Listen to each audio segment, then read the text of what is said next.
Hello and welcome to Best of 5, your weekly FGC talk show where we talk about everything from tournaments to shit we read about on event hubs to, to our guests. We're getting to that, buddy.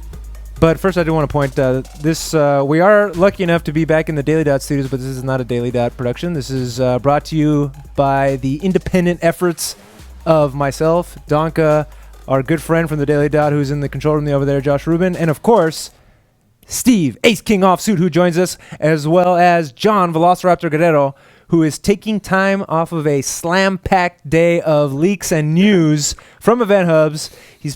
There's smoke coming off his fingertips earlier, guys. You didn't see it. But he's here, he's with us, and we're going to talk about all the cool shit that's coming out today. And what a day to have as our guest, none other than the voice of Marvel, IFC Yipes.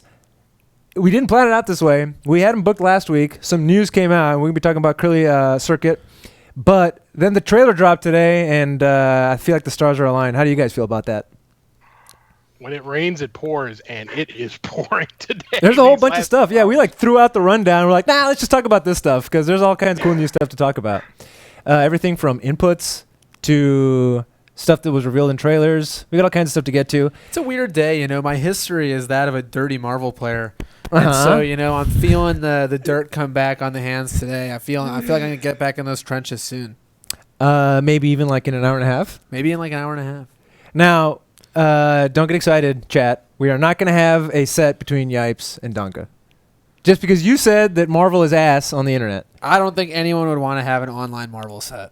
Fair enough. So we're not going to do that. But you are going to show something? I bought Marvel last night on my PS4, so you better show something. You said you wanted to have Marvel-themed show, so I will show some old stuff and maybe run down a couple things people might not understand about the game. I mean, it's still relevant. It's at EVO. It came out again. People are still playing it. They definitely are. So and you've got, and we have Yipes on. I'm sure Yipes will talk about the Danger Room as well, and there's tons of stuff to talk about. Cool. So, guys, John, Steve, Mike, me. How about we get into a E-League recap, and we're going to kick that off with Steve. Let me call up that graphic here for you, buddy. Yeah, no Capcom Pro Tour events this week, but we did have the Group B quarters and semis of E-League. As you see on the screen, PR Balrog. He won the preliminary rounds. He rolled through with his Balrog. It made me feel dirty watching it. But he is through to the finals, winning the group. Second place, Daigo, who was struggling, nearly got eliminated in the prelims. Made a great run through the quarterfinals, great run through the semis, including that insane match with Eita at the end. So those are the two that are going to advance to the finals, which will be played on May 26th, excuse me. PR Balrog will face, not Smug, excuse me. PR Balrog will face Punk in the winner's side. Momochi will square off with Daigo on the loser side. That's going to be fun. Eita and Snake Eyes taking third and fourth. Gamer B and Justin Wong, another tough performance for him. It's weird to see Justin struggling to the extent that he is. He went 0-2 in the quarterfinals, so his E-League is done. Do you think it's fair to say that Justin Wong is a player that does better when a game first comes out and they're like the earlier days of a game, and then like once people kind of catch up to him, he just kind of becomes another top-ish player? Because that's what it feels like to me. I don't know. Well, go ahead, Steve. It doesn't feel like he's fallen off so much as other people have caught up. The one thing that's surprising is the same thing happened in Street Fighter 4. But even when he wasn't like top 3, top 5 in the world, he was still the world's best Rufus. So we could at least... Right. We could still see, okay, maybe it's just his character holding him back. He's still great. But now we see him struggling, and then Punk with the exact same character doing ridiculous stuff. It's a very jarring thing, to be honest. I mean, Mike? I was just agreeing. I mean, it seems pretty objective at this point that that's been his pattern. I don't think it's... I think a lot of it is that Justin really enjoys new games, and he's obviously insanely talented off the get-go at fighting game fundamentals, so obviously it shines through early on, and I think he practices a bit less as time goes on. I'm sure he's getting ready for Marvel now. I'm sure not trying to make excuses for him. You think he's getting ready for Infinite? I don't think he's getting ready for it per se, but I'm sure he's ready in his mind to play it. And, he enjoys going to CPT, but I don't think, and I think he'd tell you this himself, his hardcore focus has not been Street Fighter V. What has it been? Something else? Something else. I don't know. With E-League's payout, I would make my hardcore focus Street Fighter V. Maybe I'm totally wrong. But, I mean, people have definitely caught up, and that's just objective fact. I mean, the way Justin plays at the beginning is something that is usually unmatched, just as regular footsies, but as people get their tech and as people get their combos all together, and oftentimes as, a mostly ground game player himself, he often doesn't match in those areas, and it starts to falter a bit later on in the games. That's Justin, but we did have this cool quote from Daigo. I guess it wasn't a quote, but he wrote this after his performance at E-League, and he says, "The final set of Friday's E-League semifinals brought me back to the old days when the only thing on the line was your pride. Street Fighter V is theoretically a more solid game than whatever I was playing back then. Thank you. So when I stopped having any fun, I figured it was a symptom of aging, but I was wrong. It's not things that make or break a good time, it's people. Here's hoping I never become a boring person." What's your takeaway from that, John? All right. Well, as an Event Hubs writer and someone who goes through a lot of interviews on a daily basis, I have, at least of recent times, seen Daigo as an incredibly boring person. Not in his gameplay, not by any means in his gameplay and such, but the guy never talks, and when he does, it's very just straightforward, very just like mechanical and stuff. And that's fine if that's how he wants to approach things. But like we've seen a lot of Born Free interviews recently where these players are just coming out of their shells and talking in with so much personality. And Daigo's like, yeah, I picked Guile because I didn't like Ryu anymore. And you're like, okay, fine. But him saying that was a total breath of fresh air to me. I was so excited to see Daigo say something with such a personalized view of something. And to say that, there's so much insight in there. And that's like what everyone's hoping will happen whenever Daigo opens his mouth. So that's a very, very refreshing thing. As far as the actual content himself, yeah, I'm refreshed to hear that he feels like Street Fighter V is a solid game. That's encouraging. And I think that gives us a little bit of an idea of where Daigo is, because everyone's wondering, does he hate the game? Does he not? Is he just playing because he has to? This gives us some insight. So very, very happy to see that quote from Daigo. Yeah, that's cool. Do you think this sort of change over the last couple years has been because his role has kind of evolved within the community? Like, he used to be, like, I'm not saying he's not a top player anymore, but he was only a player a couple years ago. Now he's really taken on more of an ambassador role, not just with his sponsors, his hundreds and hundreds of sponsors, but within the community as a whole. Has that changed his approach to playing, to tournaments, to events like E-League, do you think? It really could have been with things like Beast TV coming up. And with the he becomes Daigo Earnhardt Jr. with all of his sponsorships and such.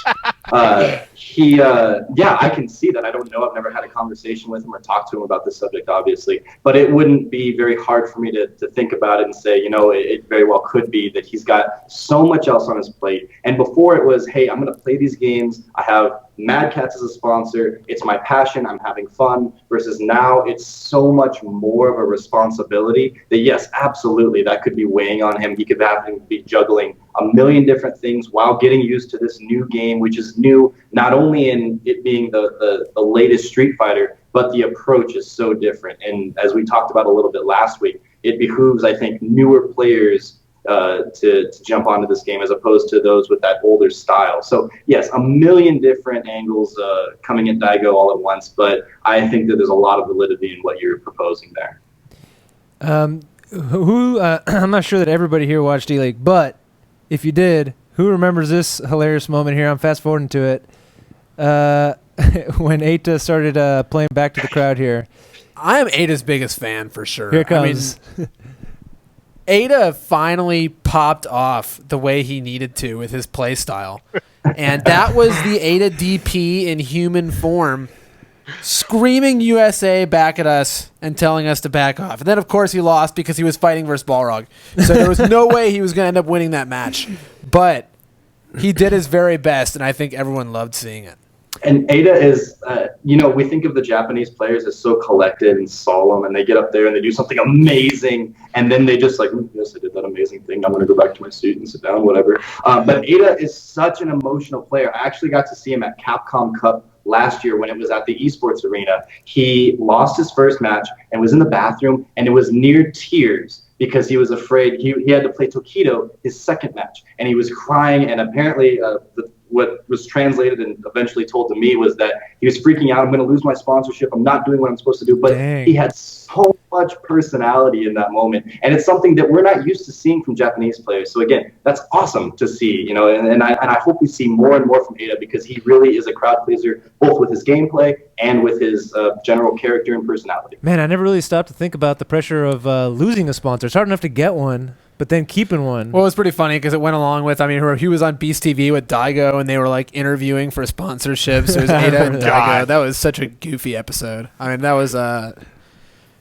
legendary. That was legendary That was television. legendary. Right there. So Ada making headlines again. Unfortunately, he was the last person out of top 8, so we won't see him anymore. But It's a shame. I'm sure you'll see him in other Yeah, tournaments. you'll see him in the CPT events, of course, and there's plenty of those left this year. And I think he made a bit of a mark there at E-League. It's one of those people who have been on it. I feel like nobody has wasted the opportunity. They've all made their stamp, or at least tried to. It's kind of hard to beat Future Techs, but you remember Eita for his antics in the USA chance.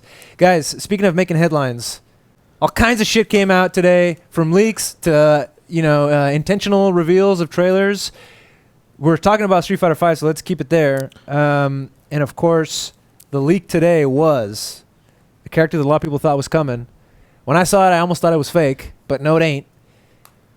Well, we supposedly know this because of a screen grab from Right here. the PSN store. So it seems pretty valid. It seems strange that PSN would have accepted a fake tip that Ed was in the game. I'm assuming that he's probably in the game based on the screenshot here. Let me scale this up here a little bit. You can try to scale it up all you want. But basically, I'm excited. I tweeted, I think, 5 or 6 months ago that Ed was the character I wanted to see.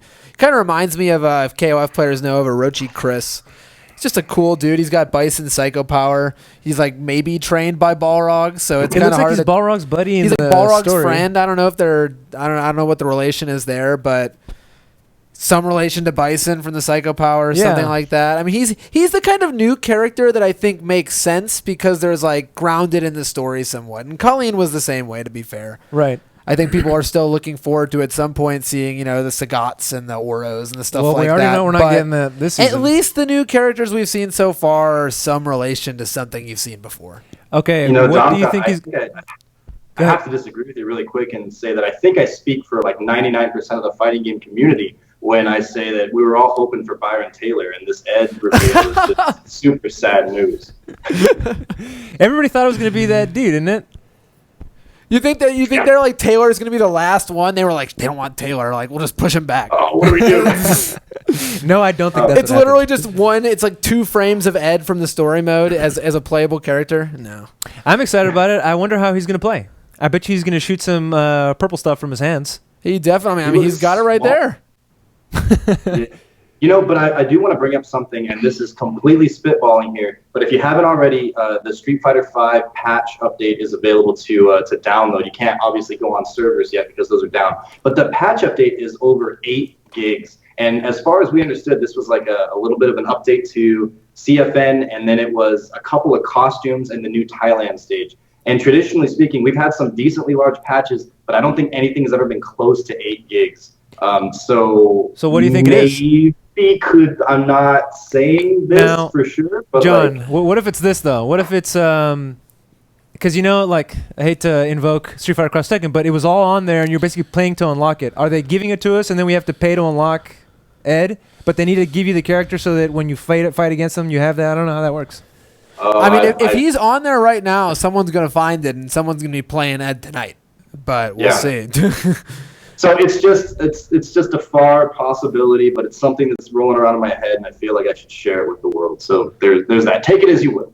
And Beats by Noel just brought up an interesting point in the chat, which is that so far the 2 characters have been from the story mode. They've had models in the story mode. Was Ed in there? I remember him. He was in the. I mean, that's what that picture you just sent was. I thought he was from the hand-drawn business. No. There's pictures of What Ed. hand-drawn business are you talking about, man? Isn't there like in the story mode?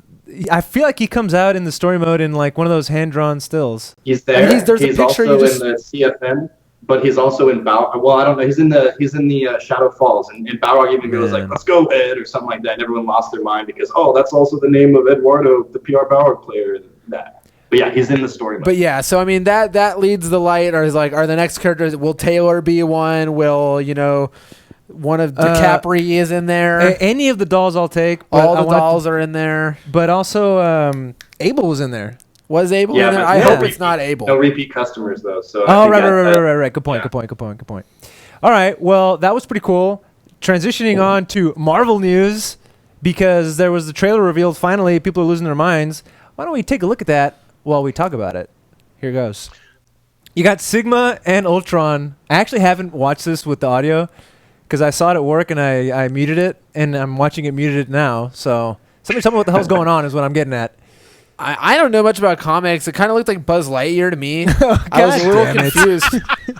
So everybody knows who Ultron is now because of Avengers Age of Ultron, right? He's like the internet incarnate or something like that, or I don't know.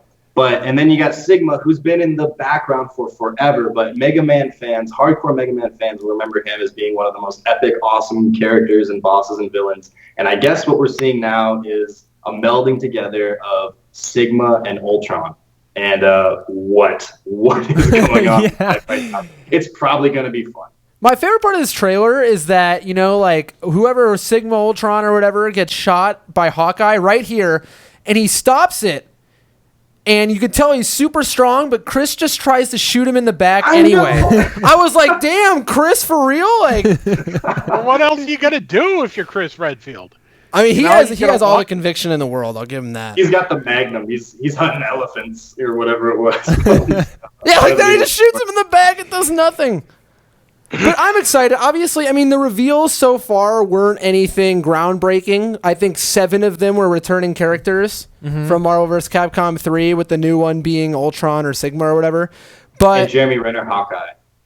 Jeremy Renner Hawkeye or Johnny Cage Hawkeye too. At some point, we had to have those characters revealed, and getting them right now is not a bad idea in my mind. Well, you're doing the big reveal for the game itself. I'm hoping that, like the next reveal we see will be someone we haven't seen before, some character, some fan favorite. But, I thought they brought back pretty good characters. They brought back characters that were relevant to recent films and to recent stuff like that. And Rocket Raccoon and Mega Man, Not Zero. I paused it here so you could see Rocket Raccoon doing his... I don't even know what he's saying, guys. Is what he says funny? It sounds like he says something funny here. I forget. Yeah, it's like some buddy cop thing. But no, it totally is lining up with the way the Marvel universe and films have been putting things together. Like all the popular characters like you just talked about. But then even this trailer, when they're doing this battle in the city, it looks a lot like that first Avengers movie where they have that showdown at the end with the aliens coming in and they're battling in the city and things like that with Hawkeye there and such. So if that's any indication, I think just continue to look at the Marvel films. That's going to be a huge indicator of what we're going to get from MVCI. And I think that's something that Marvel has done a great job of, synergizing their video game efforts with their movie efforts, with their other promotional efforts, in direct comparison to what DC is doing. Now, to be fair to Injustice, they've got a full roster of DC characters. How hype are you for those guys, Steve? I am like, if you're creating a game with 45, 50 characters, you're gonna have to scrape towards the bottom. I mean, Captain Cold, that's like their 3rd best ice-based character. They have 3, and they can't get the first 2 in the game for some reason. It's like Captain Cold. Tell me that is not the most generic sounding name you have ever heard. Like, if you're watching like Fairly Odd Parents and they have that little Crimson Chin segment, you expect to hear, "Watch out, Timmy, here comes Captain Cold." Like, the joke is how little effort they put into it in the first place. It's not how little effort. I mean, my question is, you just put out Suicide Squad. Why isn't every single character from that movie, your big marquee franchise from the past year, in Injustice 2 right now? I thought Why everyone aren't they hated that announced? movie. Yeah, I wasn't a big fan, man. That's probably why. The people who love DC love that movie. You know, I didn't think it was all that great, but you know, whatever. Why aren't you putting those big names? You have a few of them in there, but why aren't you? I don't know. I'm done. Fine, Steve. You talked me into it. Let's watch the Brainiac trailer. Here it goes. Look at him.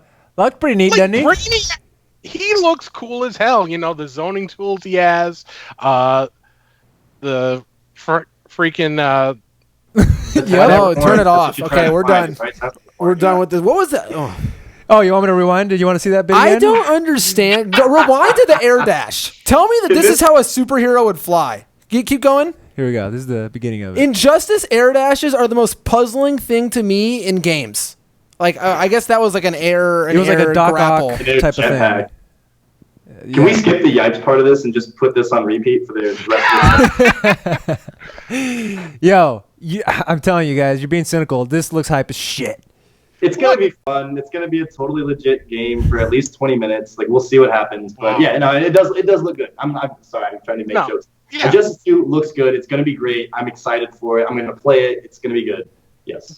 Like I said, Brainiac looks great. I'm just Captain Cold. Come on. You can do better than that. I'm sorry. But seriously, I mean, I'm back on the subject of Marvel.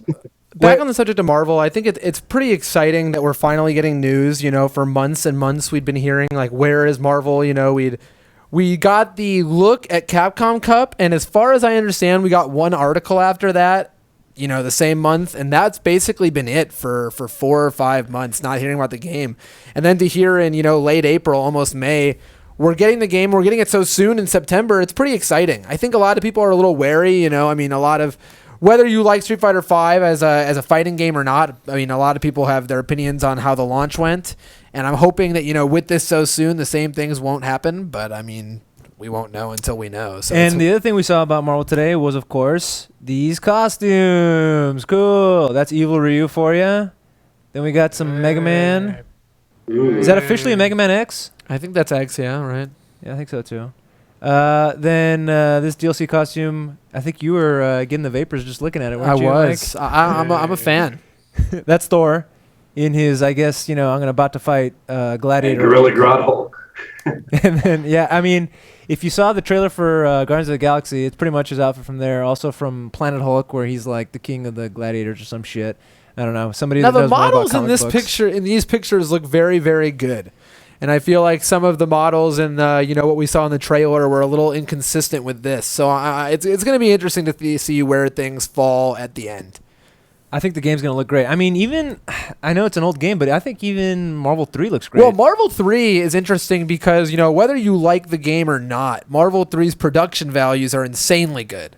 You know, the characters talk to each other. They have character-specific lines. Everyone calls in each other. The graphics are good. The intro segments are good. Pretty much everything on the production front of Marvel 3 is pretty good, which is the exact opposite complaint people have had about a few other games that have come out recently. So where this one lands, you know, who knows? we moved over to Marvel. We're talking about costumes, but we moved over to Marvel without looking at these snappy new costumes for, this is the CPT pack. John, catch me up on this. This is if you, like last year, where you could get some costumes. So there are 3 costumes, 2 of which we've seen so far. That's, you see the Ryu one, and then because she needed another one, Ken one as well. I see they added Oscar the Grouch to the game on Ryu's back. Yeah, he's just got like this dragon thing hanging off. I'm not going to commentate on whether or not I like these, but they are there as part of the new Capcom Pro Tour or Capcom Cup downloadable package. You get these 2 costumes for Ryu and Ken, and then there's also a, I guess it'd be Knuckle Dew's costume, whatever he designs. Ooh, I wonder what it'll be. Capcom Cup winner. We imagine it'll be for Guile, maybe for Mika. I don't know, but it's his call, and we don't know what that is yet. And then there, I believe in the package, there's also a brand new Capcom Cup stage much like the Ring of Destiny was last year. Mm-hmm. You can buy all these, and then I think it's like 80% of the proceeds end up going in one way or another towards a better Capcom Cup, whether that be the payout or the production. And then I guess like Capcom gets 20%, just to line their pockets with. But yeah, it's a whole new the promotion, just like last year though, just to make Capcom Cup even better and a way for the fans to support their game even further. And just like last year, $25 for the bundle. I didn't buy it. I got. Hey, you don't have to buy it, Steve. If you don't care about your local community and the CPT and the health of it, then fine. All right. That's the thing. I'm the type of person where even if I don't like the costumes, I would do it just to grow the scene or help support the scene in some small way. But by pricing the whole bundle at $25, it just feels like they could do so much more and sell so many more copies of it if they lowered the price a bit. I don't know. They've got numbers. They've got research they can draw on. Maybe 25 is their sweet spot. I don't know. It just feels way overpriced once again to me. Would you feel any better about it if I told you that all the characters get this cool new Sony blue and Capcom blue color for their original outfit? Yeah, Not totally. Really. Not really. Sold it. I will say I could just change the tint on my TV to blue. Be done with it. Ghetto Street Fighter 5. I like it. That's the only way we do it in the hood. Look, kids, it's more colors. Guys, if anyone could bring back pleated pants, it's Ken Masters. yo, I think he looks great. I'm going to get it. I bought it last year. You get me with it. If it's like, hey, this is for the community, that's all it took. I bought it last year for that very reason. And I actually do think that this... times? No. I mean, Oh, Ken you looks like he guys lives use in mine? Austin. I've seen that exact outfit 4 times today. So, Even with that long red tail? oh yeah. Nah, he would need a man bun. I think this is generally, it's not like he doesn't have a dick star and he doesn't have horns. yeah. So there's this is generally the safest Ken costume they've come out with so far. So I think the Ken players will be happy, which is awesome. I loved the star. I was a fan of Cowboy Ken. Guys, But I think people will like this one. I apologize for that detour back into Street Fighter V. There's more to talk about Marvel that was revealed today, or at least potentially leaked today. We'll have to see when the game comes out if it's true or not. And that is the inputs for the game. This is so if you're not caught up, it's down punch to do a dragon punch, if I'm not mistaken. Is that what was revealed? I have this tweet from Fubar Duck up. It's speculation from a guy who leaked properly so far other aspects of the game is what he including said. the game itself. Yeah. Yeah, this is Rice from the NeoGaf forums. He leaked the game itself. He leaked the possibility of news coming this week. He leaked the roster that has so far panned out, including the no X-Men clause. So there's reason to believe that this guy is on the up and up. And what he posted in a couple of posts today, he said, quote, "Some of you guys are going to die when you hear about the control scheme / gameplay mechanics, #casuals." And then he later went on to say this, "I can say this right now, DP inputs are gone. Ryu Shoryuken is done with a down motion." I hate down motions in general. I only ever used to do it with Hakan's, the one where you slip on him. Power Super, Crouch, yeah. Or a super, Ultra. Why are people freaking out about this down punch motion for Dragon Punch? Obviously, besides the fact that they're changing something that's been a certain way for a long time. Well, one of the great scapegoats for why people don't like Street Fighter V and why people didn't like Marvel 3 when it came out for Marvel, and then actually even why people didn't like Street Fighter 4, and then when people didn't like Street Fighter 3, was that the games have been dumbed down. We've heard this for literally since the year 1999 that every fighting game has been dumbed down one after another. And to an extent, this is true. They've added things like buffer windows, which let you input motions early. They've made some motions simpler. We don't have any of the crazy KOF rising slash motions anymore. We don't, and now we may not have DPs anymore. I have mixed opinions on this. I think there are ways in which complicated motions are good because, there's an input. It literally takes X amount of frames to input a Dragon Punch. You have to get out of the block motion, go forward, and DP to do it, as opposed to if it was just one button like it was in Persona, you can do it while holding down back. It's very easy to react. There are gameplay reasons to have harder things, and there's times where it doesn't matter and it's just arbitrarily hard. I think this could work and it could not. To be honest, I don't really think down is an easier motion than Shoryuken. For me, it's harder. But I really think without playing the game, this is one that is just too hard to speculate on. But, the shortcut of down, forward, down, forward for a Dragon Punch, sliding it on the bottom, I thought was great. It made it easier for me to use. When I first got a fight stick and somebody told me that, that opened it up for me, and I appreciated it. People are losing their minds over this. People are losing their minds over it. It's a rumor. You may be able to do regular Dragon Punches anyway. I don't think that down for Shoryuken is a game ruiner yet. Because, inputting down is still a number of frames that you have to do beforehand, and you still probably can't block while you're doing it. So it seems to be along the same vein to me. I think that it's not just the DP motion itself. It's what it could mean for the rest of the game. The casualifying it. Right. And I think if that's the approach that Capcom is taking, I think they're doing it wrong. I have been a big proponent that, yes, it is hard for new players to learn fighting games, harder than it is for new players to learn other types of games. But I don't think it's necessarily 100% down to the inputs themselves. It's that most games do a terrible job of teaching people how to play.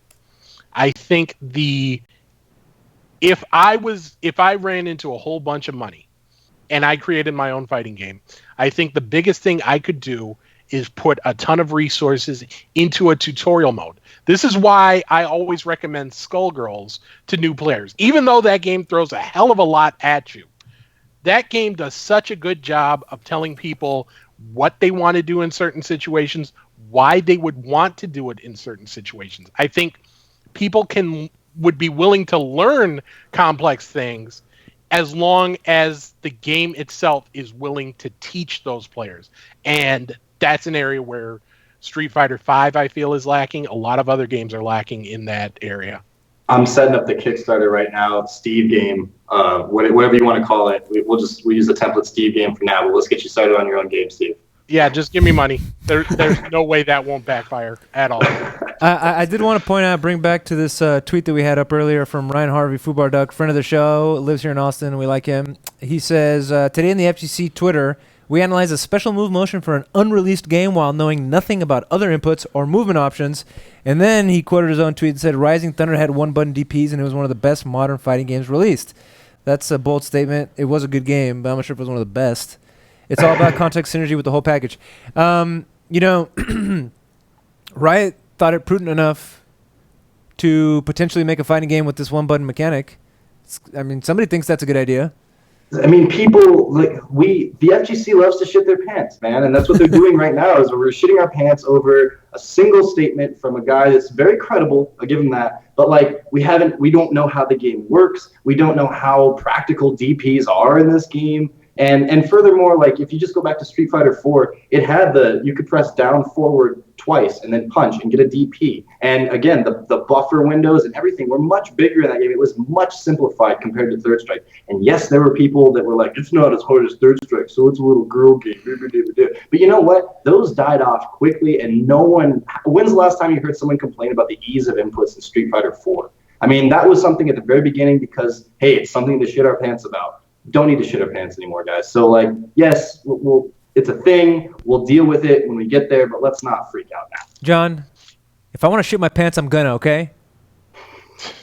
You're an adult. You can do what you want. Thank you, Steve. I would rather play Type Racer than Rising Thunder, but I still agree largely with what he's saying, and I don't think the easy inputs were the problem with Rising Thunder, whether you liked it or not. I think they did a pretty interesting thing in giving you a cooldown. It's kind of like the counteraction. Because it's easier to input, you have a cooldown that you have to play around, so you can't just constantly DP every time they jump the last second. There's merits to doing things like that, just like there's merits to doing things with down. I think there's a lot of good ways they can bring it. And to be honest, doing a Dragon Punch to anti-air has never been a concept in Marvel ever. Ever. So I wouldn't worry too hard about that. I'm sure, literally, you can quote me a million times, there will be very hard things to do in Marvel vs. Capcom Infinite. Way harder than Street Fighter V. The fact of the matter is, you can currently, in what we know about the game, cancel moves on whiff into another character running onto the screen, which is literally infinite possibilities. You know, Dr. Doom can shoot finger lasers, and then someone can run in and combo off the first two or off the last three. There is so many different ways something could happen in this game that there will be, no matter what buffer window is, no matter how you do a DP, there's going to be plenty of hard stuff that only the super, super good players will do. Well, those are all things. We're talking about stuff that we don't even know if will be in. We have no idea if that's Let's actually keep true. on speculating for our block grab segment, where we're going to talk about shit that we're wondering or would like or not like in the game. So, take a look at block. Love it. All right, guys. Block or grab features for Marvel vs. Capcom Infinite. We're going to kick it off with gems. I'm going first. All right. So gems, I mean, that's just a word for something that I feel like I don't know exactly what they do yet, but they seem pretty similar to Arcana Heart Arcanas or to CVS2 Grooves, where it's like a universal way to modify your character. Now, this has been, in Street Fighter Alpha 3, the same groove did different things for different characters, and Cody's 3 grooves were like 3 totally different characters. I don't think this is going to be this. I think it's going to be more like CVS2, where the way your super bar builds or whether or not you have a universal parry, etc. I think there's even based. a speed up one. There's a speed up one. I'm guessing it'll basically change what your X factor is like or how you build meter, etc. So do you want gems, block, or I grab? think gems are cool. I think it gives you extra ways to play the same characters. I think people like that. It's easy to implement. I think it's a win. Yeah, grab. He's grabbing gems. Steve? You know, I think that Capcom has tried to do character customization, high-level character customization, I should say, in Cross Tekken. Didn't quite work. You know, I'm hoping that this simplified system works out, and if it's just like the grooves, then I think it will. So I'm going to grab.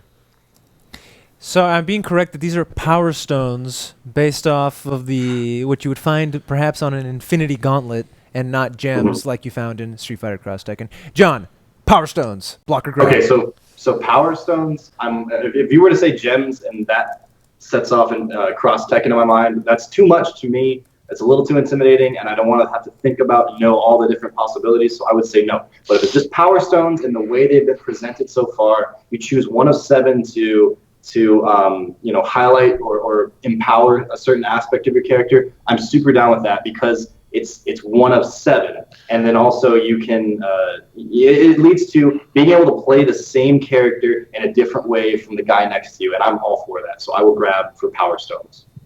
All right, he's grabbing them stones extra tight. Next one on the list, an X Factor. Well, I mean, in the Marvel vs. Capcom 3 sense. If X Factor is anywhere nearly as strong as Marvel vs. Capcom 3, you can leave me out. You're gonna I will block literally X not Factor. play the game. So yes, I will block X Factor. If X Factor is anywhere near the level it was in Marvel vs. Capcom 3, they should stop making this game right now.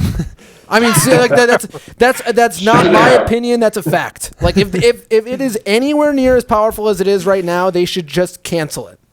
So block. Somebody hit up. But I mean, they Fiend. could do it better. Like I mean, if you could burst or do it to do a one-time cancel, that could be all right. But I mean, if it's Marvel 3, then please no.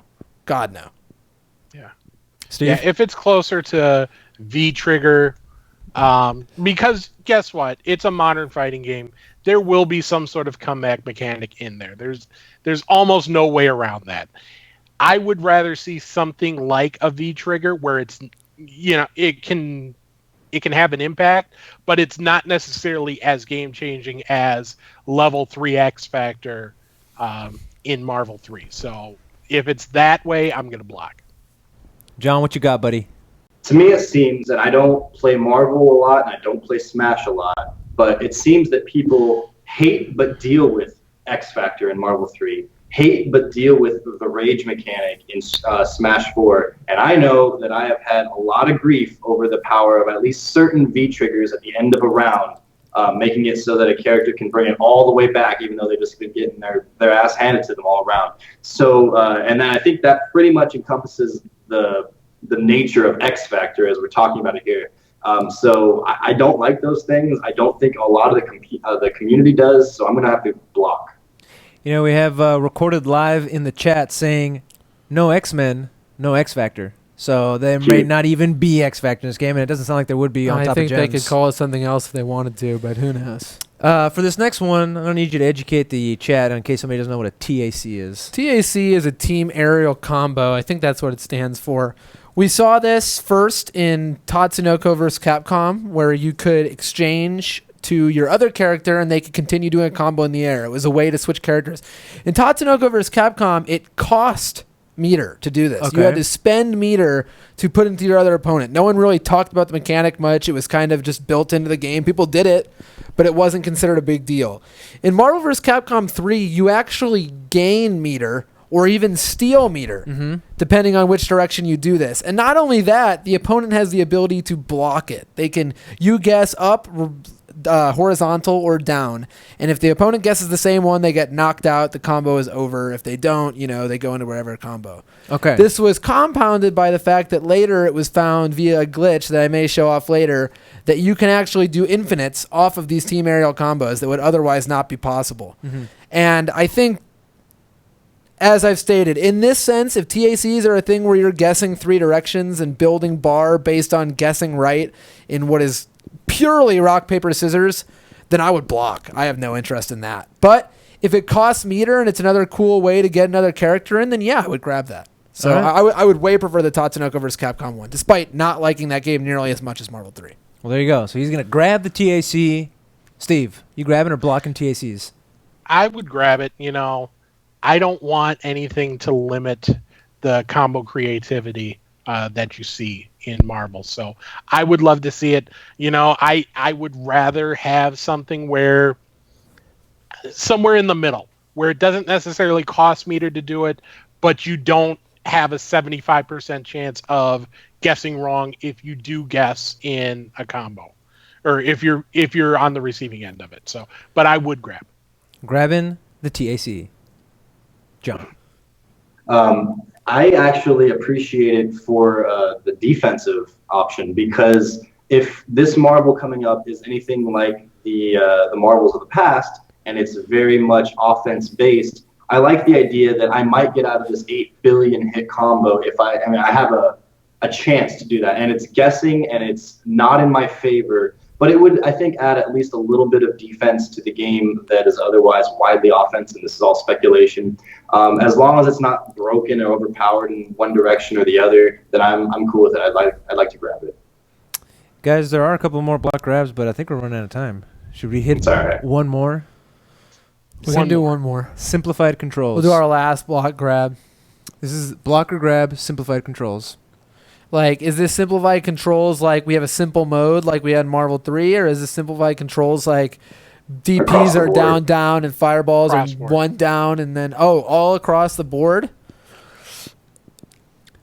I see the merit, but I don't think it should be, personally, I don't think it should be much easier than Marvel 3 was. I think that was a pretty good level where, it was not trivial at all to do the stuff the hard players were doing, but it wasn't as mindlessly, completely impossible to do as some of the hardest stuff in Street Fighter 2 or 3. So I thought that was a pretty good middle ground. I think if we're going much easier for Marvel, we're not really catering to the audience that wants to play the game.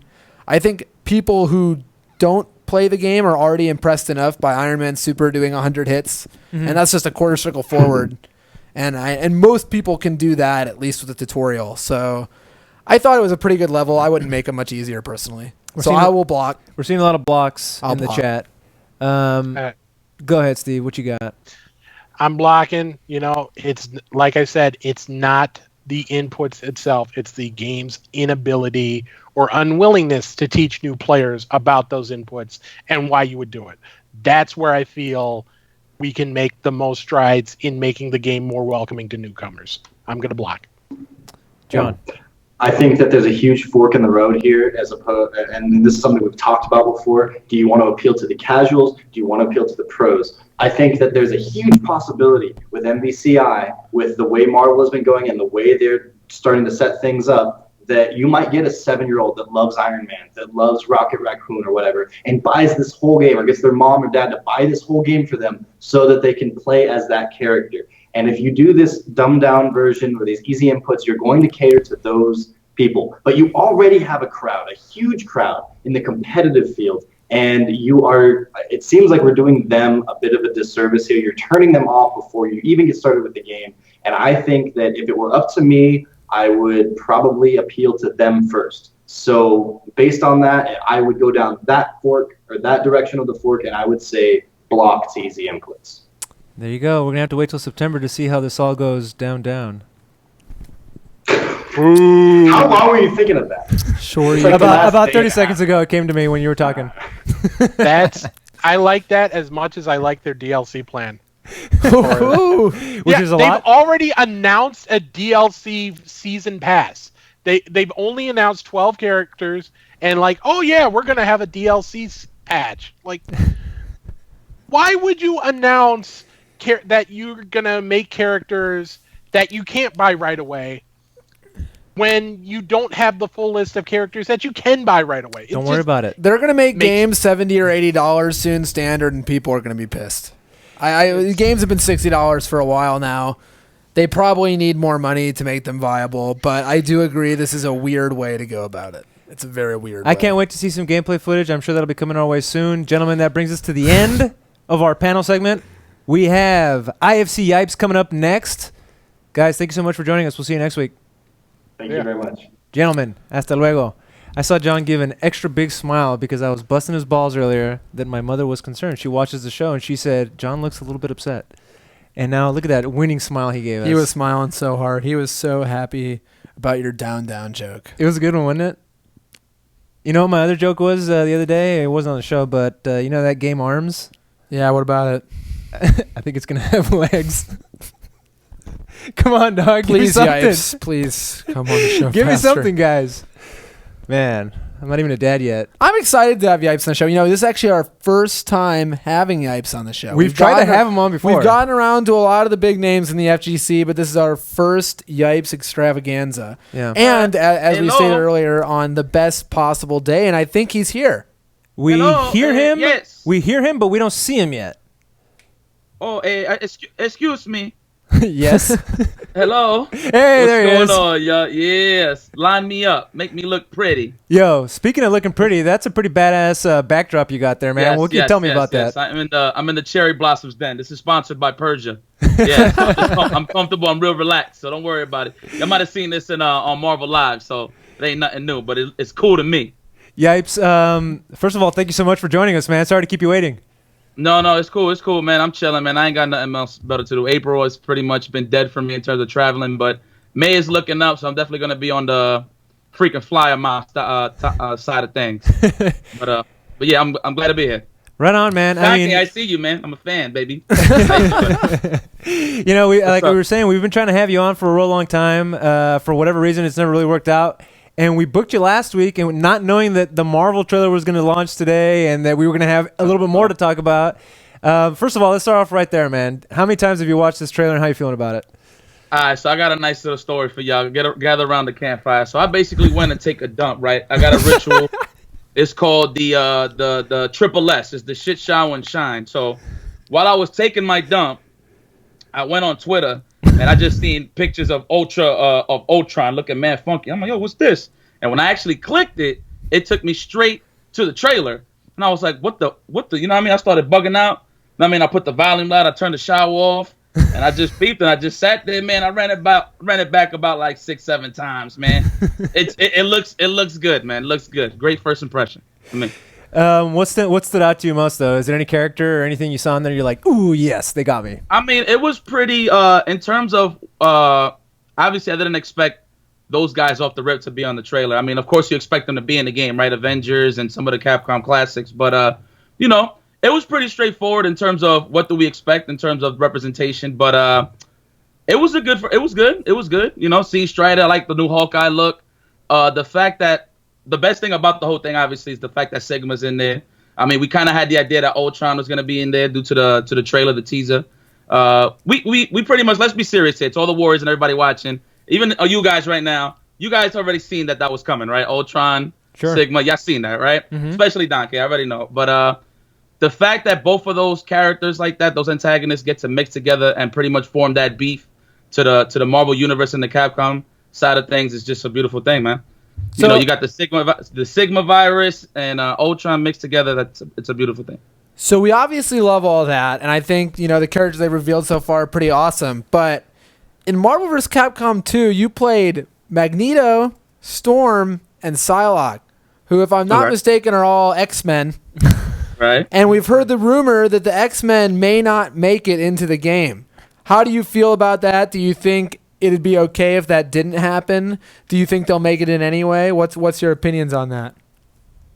Quite frankly, it doesn't bother me at all. Only for the simple fact that every fighting game that I play personally, I always like to reinvent myself, no matter what fighting game I play. Now, in terms of Marvel 2, the reason why I played Magstorm Psylocke was because it catered to my style of play. It was a real top-level game. You kind of saw the repeat things in that game in terms of repeated teams and such like that. But the thing about Marvel ultimately, right, Marvel vs. Capcom series, is you have to find a way to really represent yourself, to really call something your own. You know what I mean? That's the beautiful thing about Marvel vs. Capcom. So the fact that you could combine two of your favorite characters and come with a style like that, I think it's a beautiful essence of Marvel vs. Capcom. And obviously, I mean, some people were up in arms because there's 2 characters instead of 3, but we had 2 characters for X-Men vs. Street Fighter. We had 2 characters for Marvel vs. Capcom 1. You think it'll work, or you don't think it'll work, or what's your opinion on 2 versus 3? To me, 2. What you mean versus 2 versus 3? 2 characters versus 3 characters. Oh, because 2 we got 2 characters now. versus 3. We got 2 Okay, characters. I look at it. So I look at it like that. I like the direction they're going. It's pretty much a reboot. You know what I mean? They said that when they first announced it. So I can see that they're going back to the roots of the Marvel vs. Capcom series, which is 2v2. So again, I actually have no problem with it. I'm all for it. How do you feel about the release date? That was the shocker. That's when I was about to wipe, but then I put the toilet paper back in the roll, and I was like, what, September 19th? That was a surprise to me. I actually thought it was going to be somewhere around November, December, but for them to confidently announce that date, that means we ready. Yeah, I'm excited about it. What does that do? I mean, we're going to talk about Curly Circuit and Curly Mustache and all that good stuff, but what does that do to you? Like, do you start getting your gears turning when you see that release date? For sure. I mean, not going to say it's a shocker anymore. It's like, it's here, it's about to come through, but all I think about is the growth of the FGC, man. That's all I think about when I see things like MVCI. Mm-hmm. So something a trend I'm seeing right now is that you seem very positive about everything we've heard about the game, which is great, obviously, which is not the trend we've seen with Street Fighter V recently. Do you think it's important for us to, be looking at Marvel vs. Capcom Infinite positively and hoping to make it better, or do you think that it's okay to call it like it is if you don't like what's going on right now? Where are you on that? I mean, sure, people can have their opinions, about what exactly they want, but I think people are just a little too greedy on what exactly they want in a Marvel game, right? Like, obviously, I could just sit down all day and I could tell you everything that I want about a Marvel game, of course. But like I said, I'm always welcome to anything new because, again, I'm always one of those guys an advocate of reinventing yourself in terms of fighting games. So I don't think there's a problem in it at all. I think it's beautiful. So Right on, I got man. no complaints. All right, let's roll into this topic of the Curly Circuit, and Okay. I hope I'll that, admit. if you don't mind, we can just start off at the top. What is the Curly Circuit? How did it come about? It's not new, or not brand new. No. So No, why don't you just set the stage for us before we dive in? Okay, it's fairly new. Okay, so it's literally a community-driven circuit. So originally it got started by, everybody got together. It was me, the guy, Angelic, Kinder Party, Persia, of course, and Bear. Shout out to Bear for really giving us that platform to pretty much have everything on record of what's going on. It's literally for the local scene. Obviously, it's meshed up to the majors as well, but it's more of a reason to get everyone back in tune with their scenes. Like the beautiful thing about the Curly Circuit right now is that a lot of local numbers have risen, and that was the whole point of the circuit. And of course, you're going to keep it. It's pretty much a power ranking thing, right? Where everybody gets points accumulated depending on how many people has entered the event, how many people are at the event, comes down to how many points you get. And that's basically it, man, to get everybody just back in tune with everything and just give them more of a incentive to get back in the mix. I mean, that's cool that you're saying that that it brought the numbers up. That's great. What have you heard from people? Like, what do people tell you about it that are going to these events? Listen, shout outs to everybody in Tampa. You know, a lot of people in Florida, a lot of people up in Naptown, Indiana, Chicago. Everybody that's just getting real involved has hollered at me personally, said, yo, man, this is a great thing that you guys are doing. Thank you. You know what I mean? All the numbers have risen. Guys, and I think the Tampa numbers, sleep guys numbers way up. You already see NOBC. It's back in action right now. You know, slowly but surely, a lot of people don't really go to NOBC due to the fact that everybody's so far away in the tri-state area, but everybody's getting back into it, which is great. That's all I want to hear, man, because, you know, we don't have no, you know, developer support or nothing. This is literally on us. So that's the beautiful thing. You know, we're not making no promises on anything. It's literally all community driven. Everybody's just getting in the mix of things, making the grassroots a little more stronger. And that's the whole goal of the Curly Circuit. So right is the Curly Circuit directly related to the Danger Room? Because we've heard about the Danger Room a little bit, and it seems like it involves the points. Is that an effort that you're involved with, or? That's all actually Angelic's idea. Shout outs to Angelic, man, for really putting his best foot forward to getting this down. I'm simply the host and the hype man that is going to bring everything together, and pretty much everything's going to be fine like wine when it comes to that. But it's pretty much related to each other, of course. You know, you go to the site, you get involved, and pretty much you have more incentives to vote people in, which is pretty cool. I'm kind of surprised. I'm kind of disappointed. A lot of people ain't really get involved. I'm going to pretty much put New York on blast. There wasn't a lot of people from New York that really got in the mix of the voting process. But, yeah, big ups to Angelic to really getting involved with this, man. You know, the first year of the CPT didn't all go off without a hitch. Second year didn't either. Like, nothing is perfect. What are some of the things you've learned, Yipes, by taking this on? I know it's not just you and you have a team, and shout outs to the Marvel live stream that'll come on later tonight. But, you know, talk to us about being on the inside of this. Well, obviously things ain't perfect. You know, I mean, not in terms of the Curly Circuit, in terms of just making it wanted to be exactly how I wanted to be. Right. But it's not a bad thing. It's more so I'm learning as I go what's going on. This is pretty much Curly Circuit. You could kind of actually call it like a beta test. It's not really a beta. It's pretty much set in stone of what's going on. But it's pretty much just giving us an idea of what everybody wants in the community and the you know, the casual, the competitive. We're just trying to figure out exactly what everybody wants. But right now, so far, so good.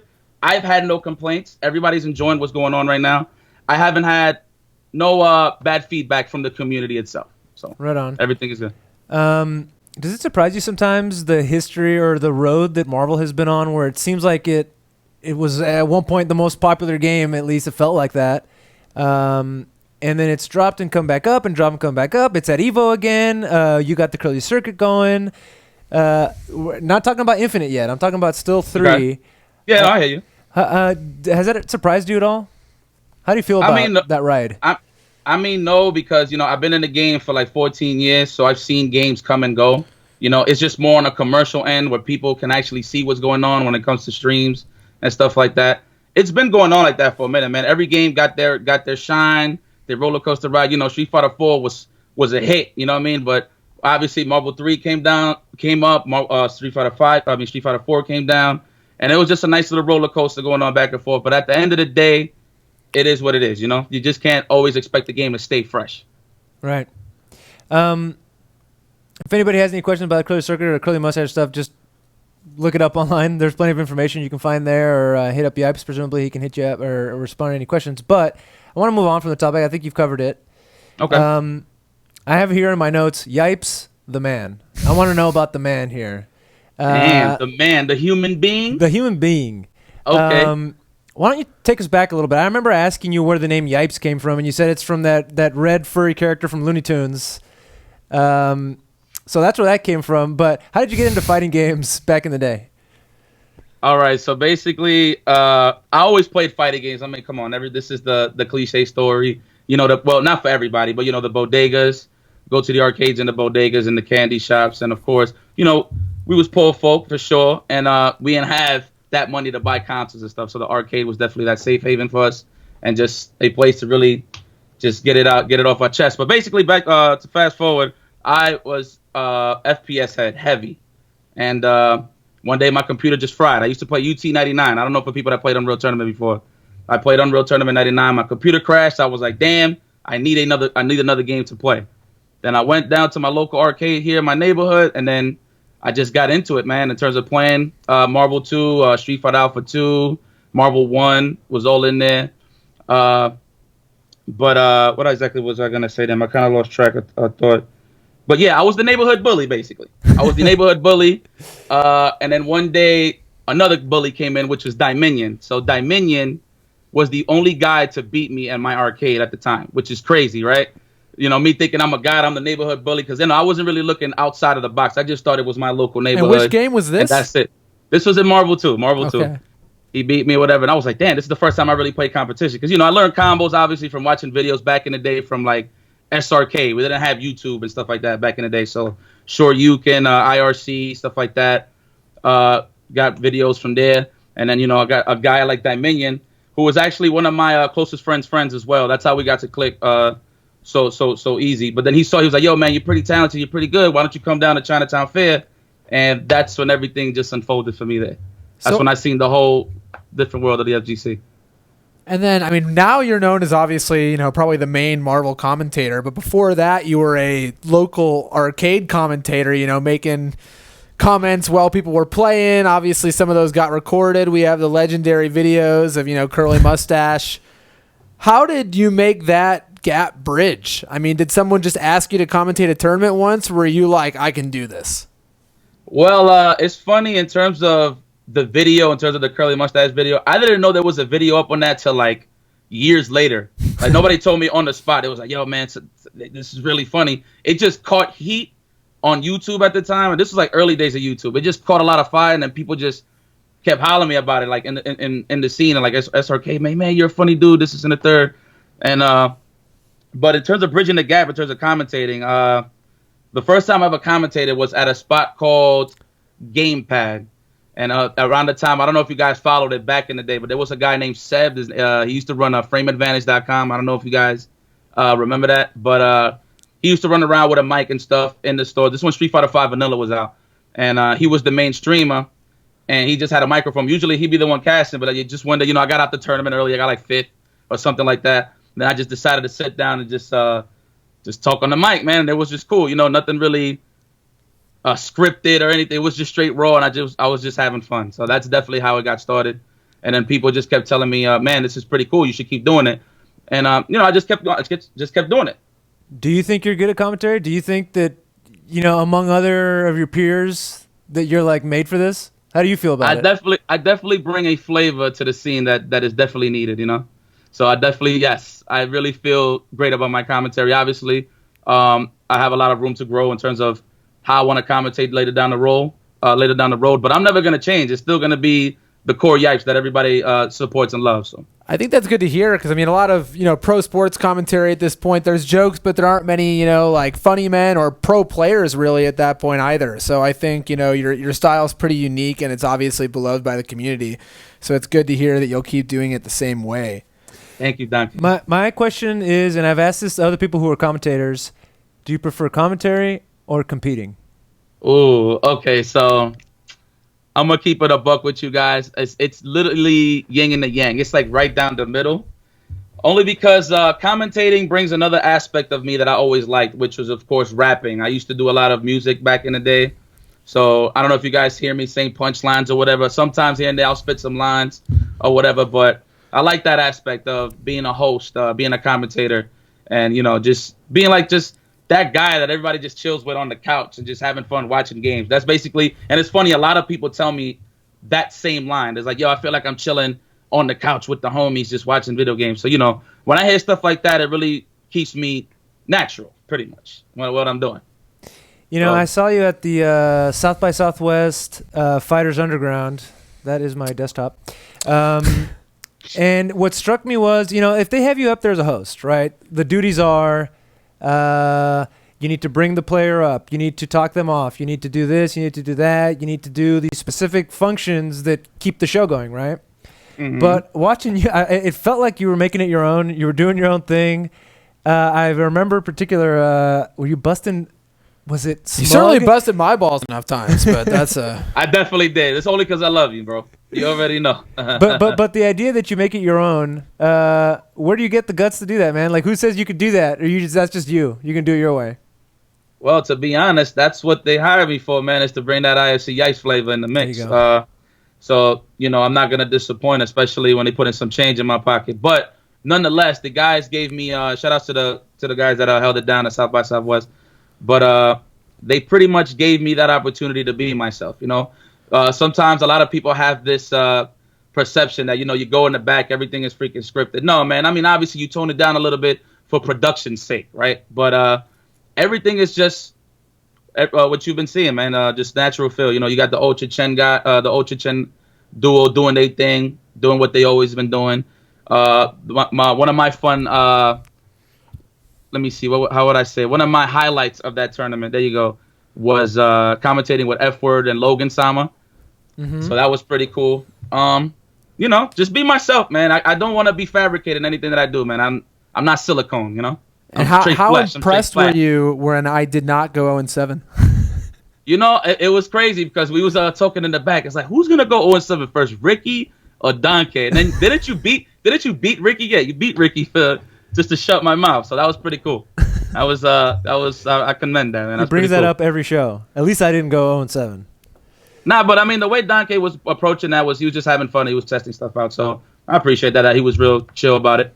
So, I mean, you said that commentary and playing are the yin and the yang. So I assume that means you'll be still entering tournaments for Marvel vs. Capcom Infinite, right? Yeah, of course. I mean, back to that question. The only reason I haven't been playing was to give this a little bit of a shot full time, because there was a point in time where I was competing and commentating at the same time. It's not that much of a cool combo, especially when you're really playing serious to win. Yeah. Because, I'll be in the top 8. There was times that I was in the top 8 and people want me to commentate. Then I lose my match. I'll be salty as hell. I don't want to get back on there. You know what I mean? I'm thinking about what just happened in the match. So it was kind of like an interruption in terms of what exactly I wanted to do. So it was pretty hard to bounce it out. So what I just decided was to just take a seat back and just really try this commentating thing. This is a question that I didn't throw on the rundown, but just to get your opinion on it. Invitational versus open bracket. Where do you stand on that? Obviously, you do the curly mustache. Yes, exactly. It's kind of the same thing like curly circuit and curly invitational. So you always want to cater to the grassroots, no matter what, because that is what builds the talent. That is what builds the scene. That is what builds the growth. So you always want to keep your grassroots. The thing about invitationals, what make those so sick, is that you get to see those people that earned that right, that have grinded through all those tournaments and pretty much get down to the nitty gritty. You can just see the main event cards because, all the killers are there in one spot. So you always want to see those invitationals. So, and that's for production's sake as well, which is pretty freaking sick, if you ask me. I went to South by Southwest. That was an invitation to see some of the best players, rep their town and just go in there and display their gameplay. Is a beautiful thing. So I think there's a beautiful balance with both. So I think both of them are heavily needed for sure. I want to change subject here. This is a tweet that you put out that actually surprised me a little bit. Here we go. This is a tweet right, I know which one you're talking about. that says 2 things that need to go before Marvel vs. Capcom Infinite drops. 1, the word thuggery gotta go. It's been ran to the ground. Number 2, teabagging is whack now. Gotta go. Defend that tweet, man. All right, so I mean, if everybody really knows me, they'll know me, so I don't really have to explain it. But just because we on best of 5, I'll let you know exactly how I felt about that. So some of these people have never played a fighting game before, so yes. No, okay, cool. So that's cool, that's fair. But I've seen teabagging a little too much as of recent. Right, let's start with that one. Let's just get that out the way. It's cool. No, don't get me wrong. I'm not knocking. I'm all about that rah-rah and all that tough stuff and all that slick talk that's going on in FGC. That's what I'm about. But damn, just tone it down a little bit. Like, don't overkill it. Don't make me tired of seeing the teabag. You get what I'm saying? Like, just let it air out a little bit, then use it. Don't use it frequently. You know what I mean? Like, for example, when Knuckle does it, he does it at opponents that he really knows he's getting in their head. Like, for example, Shao Hai.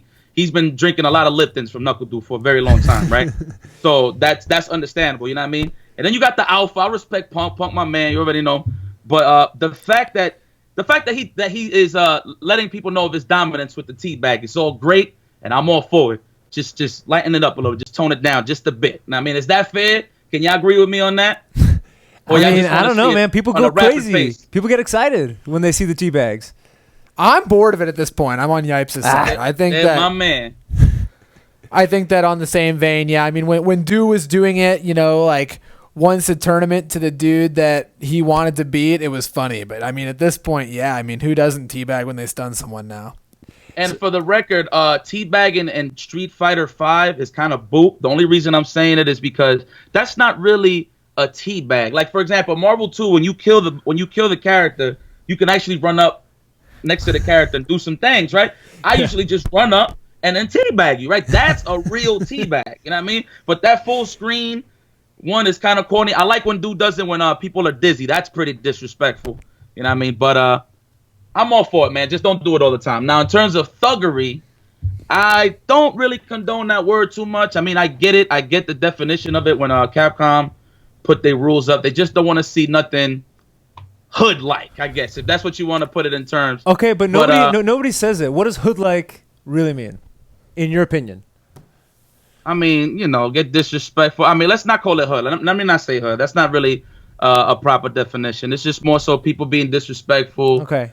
Running up to people in their faces, being disrespectful, saying something naughty, or whatever the case is. You know what I mean? But yeah, I guess that's what they was going for. But people are just killing it a little too much. You had certain scenarios at certain events. I'm not gonna name no events, but when two people are having this rivalry and you're like pretty much building an unnatural feel of the situation. Or when people that be casting, that be just saying it out of nowhere, out of just simple things like somebody getting up and doing a fist bump. Yo, somebody got up and did a fist bump. It's like, oh my God, the thuggery. And I'm like, what? Like just for somebody throwing a fist bump? Like, are you serious? And another thing is a lot of people got the wrong impression on pop-offs. You know what I mean? That actually includes into the thuggery. Okay. What's a pop-off, Yipes? A pop-off is when you win, you look at the guy, you do a gesture, or you talk to him loud. That's a pop-off. You know what I mean? Nowadays, apparently, a pop-off in fighting games or streams is a guy getting up and clapping real hard, like, yeah, or that's a pop-off. Like, wow. Like, he popped off. No, the guy is just very excited that he won. You know what I mean?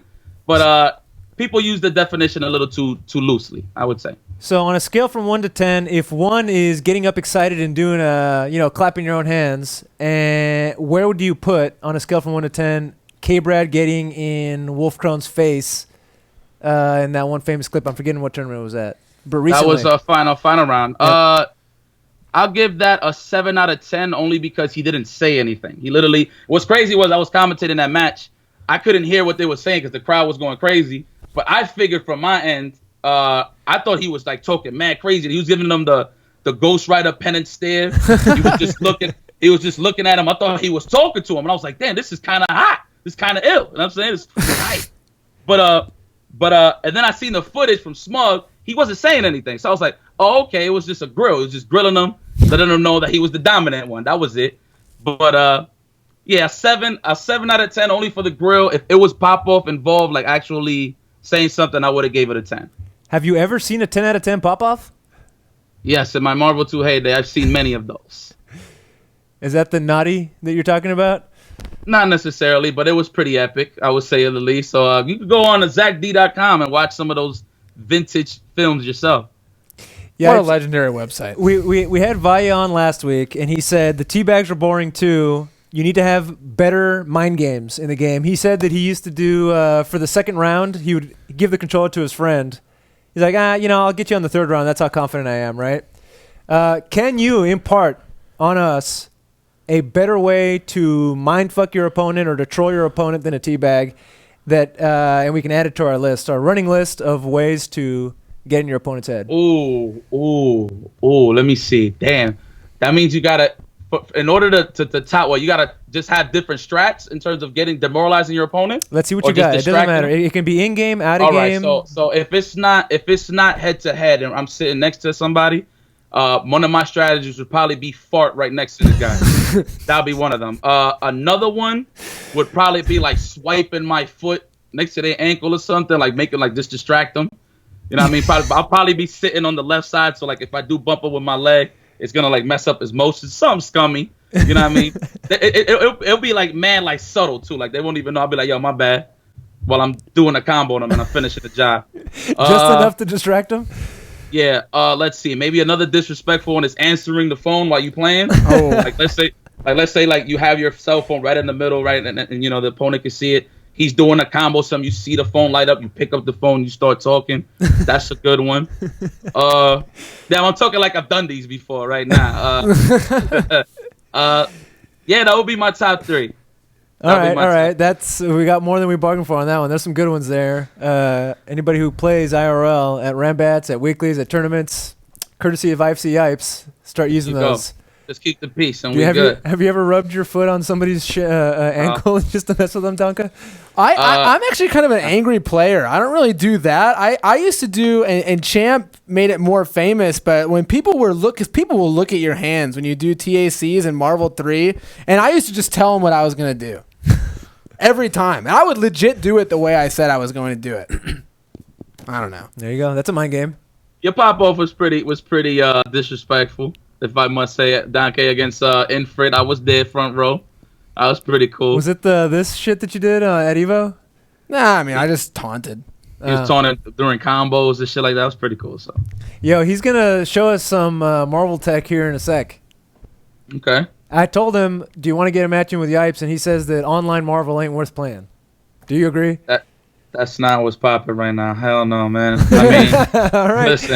Listen, I'm all about that execution, man. I'm all about some clean play. I don't want to play like I'm underwater. You know what I mean? Never. So, I mean, obviously it's good. Certain online games is good in terms of learning situations and what to expect. But in terms of like really helping your reactions or stuff like that, it's not pretty helpful. Execution, it's really not helpful.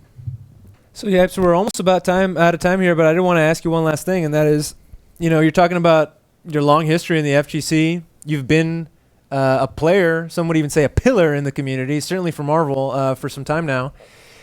Where are we? Where are we going? How do you feel about the current state of the FGC as a whole? I think it's fine. It's an interesting point right now because and I have a pretty vivid opinion about this. I would say because I came from that grassroots era into where we at now. Because I'm gonna be honest, I never really expected it to be on no stages or no TV or stuff like that. I was just a guy in the scene. I really wanted to play games and get strong in the games. So to see where it's at now, it's pretty healthy, man. If you ask me, it's pretty healthy. A lot of things was going on in terms of the FGC is just opinions. A lot of opinions is just getting thrown out there loosely. Some people take those opinions very, very serious, lightly, whatever the case is. But on my end, I'm all about the growth, and it's bringing a lot of casual players in the mix. It's like kind of like I will if I had to compare it, it'd be like wrestling, right? But the difference of fighting game and wrestling is wrestling, you have to be well trained and stuff like that, and really go through the motions to really get in the mix and be on that primetime show. In terms of the fighting games, it's kind of the same thing, right? But the only difference is that everybody could get involved, right? Everybody's starting to see that it's pretty much putting it out there on the TV and the public, so that pretty much gives people incentives. You know what? I want to do that. I want to get in the mix. I want to learn. This looks fun. It's a really good recreational thing to really have to the viewers and just to the people that really want to get involved. I think it's great, man. I really love it. I never expected it to be this big. I'm all for it. So more power to the team. I have one last important question on my end. Talk to me, Doc. Say whatever you gotta say, baby. And this is a question, and maybe I should just ask you this personally if you don't want to answer. But how did you feel when Mike Chaos popped off on the Dark Prince interview? Oh, and that was a real pop off. That was for sure a real pop off. That was a pop off. I mean, we could get more into the intel on that in person, but I mean, when we seen it, we just thought of it as a joke, like it was funny.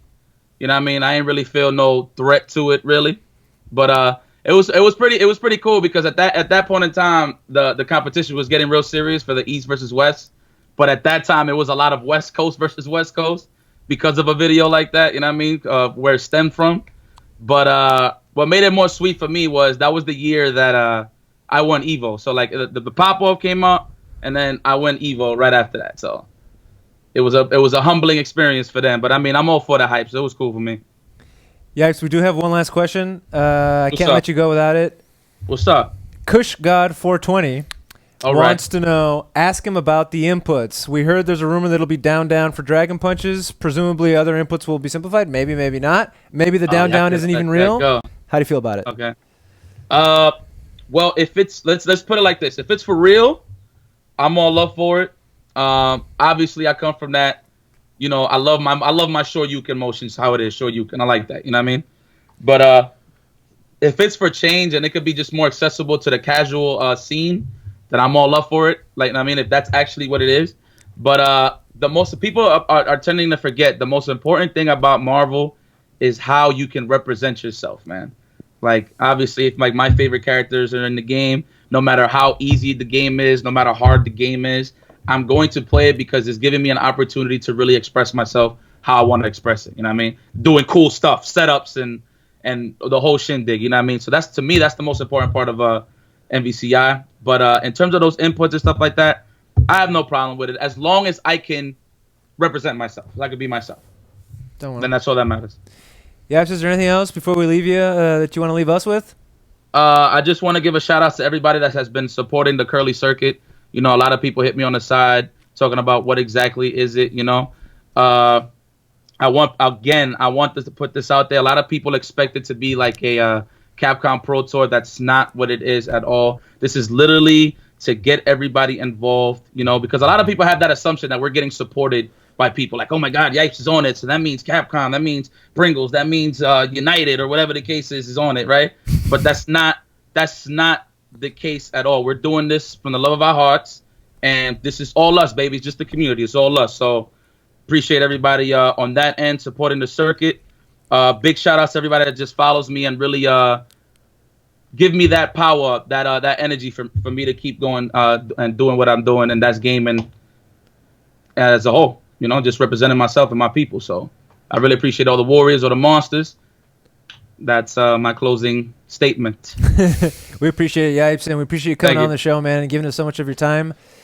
Good luck with Chris going forward and all the Marvel stuff happening. We look forward to see what you got coming up. Thank you for having me, guys. All right, man. We'll catch you. Later. Thank you. There you go, man. Luminary. Pillar of the community. For sure. And I mean, a pillar of the community that was definitely grew out of the community. You know, as he said, playing in arcades when he was a kid, playing at Chinatown Fair, the most legendary arcade in the U.S. probably, to learn Marvel too. So I'm going to turn on this PS4 right here, Dunka, because you promised me some TAC tech. Well, this isn't so much tech. I mean, I think most competitive... Make sure you grab that thing. Most people who have watched Marvel have seen this, and most people who have played Marvel know how to do it. But I got the idea to maybe show what this looks like and how it works, more so the technical aspects of it. Yeah. From the fact that at the arcade, at Arcade UFO, owned by Fubar Duck, yes, sir, a few weeks ago, I saw a guy trying to do an infinite combo. Okay. But he was going about it the wrong way. Because... Are you going to explain what he was doing and why it was wrong? I'm going to explain what he was trying to do and how it actually works. And Lord knows I haven't played this game in like 2 years. Here we go. But I should hopefully be able to get it once, one of the infinites.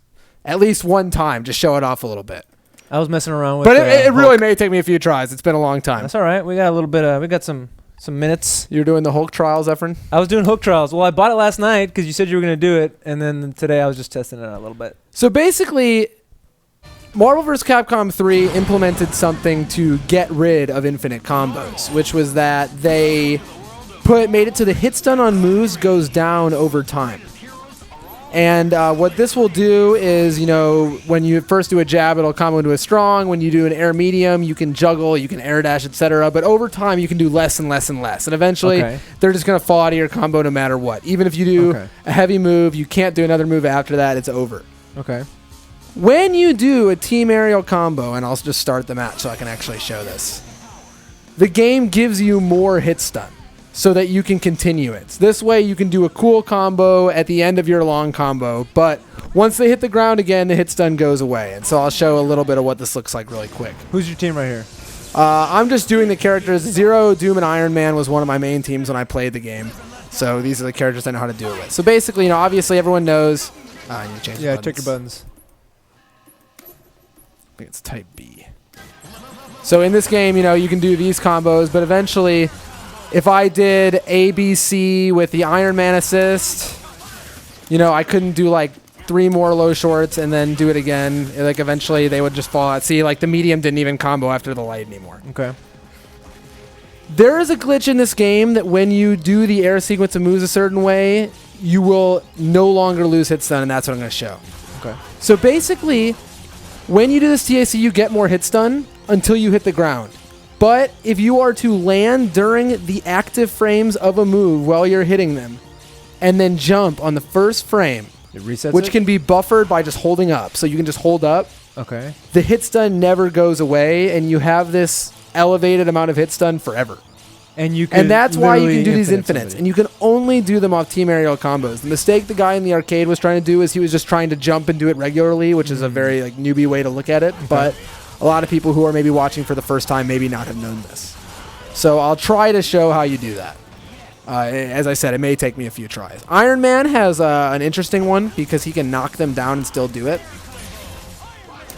Oh no! Whoops. The first time I saw this in real life was Michael Del Rio doing it for the Super Battle Opera qualifier at Arcade UFO, and he kept it going, and dropped it, and everybody in the room was upset. Well, Jan landed the first one I think that anyone ever really did. And this is hard to do. I'm talking. Oh my god. He did the first one I think anyone ever really did in a tournament at Evo versus I don't even remember who it was versus, but it was pretty hype. It later found out that like they're pretty easy to do, and I'll stop talking for a second so I can actually land it. All right, let's see if you can pull this off. I'm gonna read some comments here. Here's a good comment. See, well, I had it going, but basically that's how you do it. Is Iron Man's landing from his jumping S, and this move has so much active frames that it'll work no matter what when you do it from the fly, and then jumps again, and he has this infinite hit stun forever. Well, let's see if you can get it once. I used to do this on stream all the time, but yeah, it's been a long time. Is that it? It was going to be. So you can let the opponent fall because Iron Man has those So bombs. look here. If I don't do the TAC infinite, he comes out right away. Okay. I have to do the thing where I jump again, or he will lose the hit stun as the game designs you to.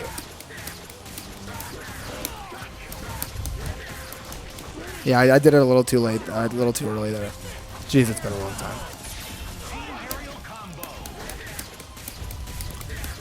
We have CPT Damon on the show. I wish I could come on the show and talk about stuff, but good job anyway.